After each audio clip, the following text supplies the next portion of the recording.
तक जातियों का एक्सक्लूजन नहीं होगा तब तक हमें रिजर्वेशन नहीं मिलने वाला। अब हम सोच रहे कि सरकार का ये फैसला है, लेकिन सरकार में किन लोग बैठे हैं, सरकार में कौन लोग बैठे हैं जो इस मांग को मनमाने लोग हैं। आप ये देखो 34 ऐसी सीट में से कितने हमारे जाति के लोगों को टिकट मिले हैं। जब हमारे पास पॉलिटिकल पावर ही नहीं है तो हम इसको कैसे लागू करा पाएंगे। तो सबसे पहले अपनी पॉलिटिकल पावर बनानी हमें बहुत जरूरी है, जो एक मंच के माध्यम से आज सिद्ध हो गया कि वाल्मीकि समाज और वंचित समाज और हमारा घुमंतु समाज और भील समाज बिल्कुल भी कमजोर नहीं है और आगे इस लड़ाई को लड़ने के लिए तैयार है।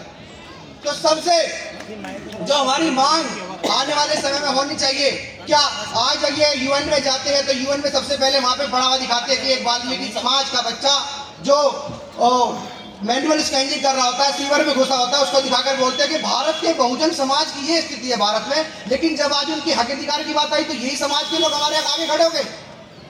मैं भगवान दास जी की बात करूंगा इसमें कि भगवान दास जी जो बाबा साहब के लिटरेचर असिस्टेंट थे, उन्होंने बाबा साहब के लिए लिटरेचर लिखा। बाबा साहब के लिटरेचर में उन्होंने यह पढ़ा कि जब 4 जातियों को रिजर्वेशन प्रोवाइड हुआ था तो आगरा में यही जाति विशेष के लोग थे जो अम्बेडकर के पुतले फूक रहे थे और उन पर पत्थर बरसा रहे थे, जो आज हमें कह रहे कि हम बाबा साहब को नहीं मानने वाले। और हर घर में वाल्मीकि समाज के घर में, वंचित घर में बाबा साहब आपको देखने को मिल जाएंगे।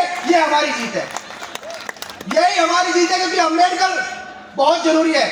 आज के समय अगर उन्होंने अम्बेडकर को अपना के इतना आगे बढ़ गए तो हमारे वाल्मीकि समाज और वंचित समाज के लिए अम्बेडकर बहुत जरूरी है। इसलिए आज हमारे समाज के लोग समझ चुके हैं कि अम्बेडकर से ही उनका भला हो सकता है। आपने देखा होगा कैसे इस मंच पे और इस रैली के अंदर कैसे लोग अम्बेडकर को लेकर चल रहे थे। तो आज सबसे ज्यादा इनके पेट में दर्द सिर्फ इसलिए हो रहा है क्योंकि ये लोग अपने हक अधिकार की बात करने लगे हैं, आर्टिकल 16(4) और 15(4) की बात करने लगे हैं। ये कहते हैं कि बेसिक स्ट्रक्चर है इंडियन कॉन्स्टिट्यूशन का आर्टिकल 16(4) और 15(4).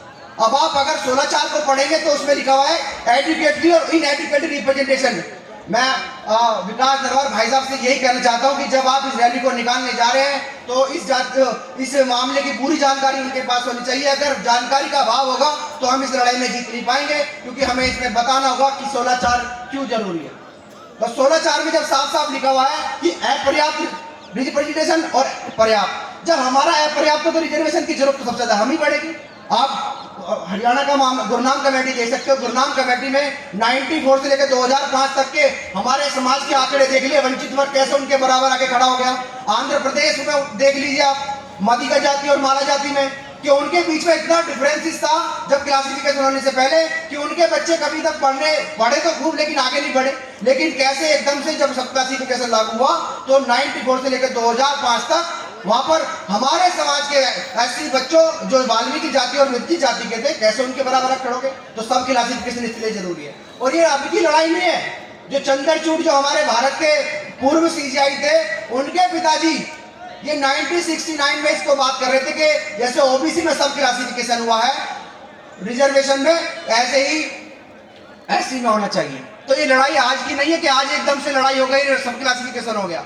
तो इसको हमें जानना पड़ेगा, क्योंकि हमें सबसे पहले यही मांग हमारे समाज के लोगों की यही होनी चाहिए कि इस मांग को कैसे हम लागू करवा सके। क्योंकि राजस्थान अभी हाल फिलहाल में भारत का सबसे बड़ा राज्य है जो इस मांग को लेकर सबसे आगे बढ़ रहा है। आपके लिए बधाई है और आपके लिए धन्यवाद पात्र हैं हम दिल्ली से आए हुए कि इस लड़ाई को आपने इस आगे बढ़ा रहे। और यही हरियाणा, पंजाब और दिल्ली स्टेट जैसे राज्य भी आपसे सीख लेंगे और आने वाले समय में इस लड़ाई में आगे बढ़ेंगे। तो मैं अपनी वाणी को विराम इसलिए देना चाहता हूं क्योंकि रात का समय है और सभी को अपने में घर जाना है। तो मैं विकास नरवार भाई का स्वागत करना चाहता हूं इस विषय में कि उस लड़ाई को आगे बढ़ा रहे हैं और उनका धन्यवाद करना चाहता हूं। धन्यवाद। जय भीम। जय भीम।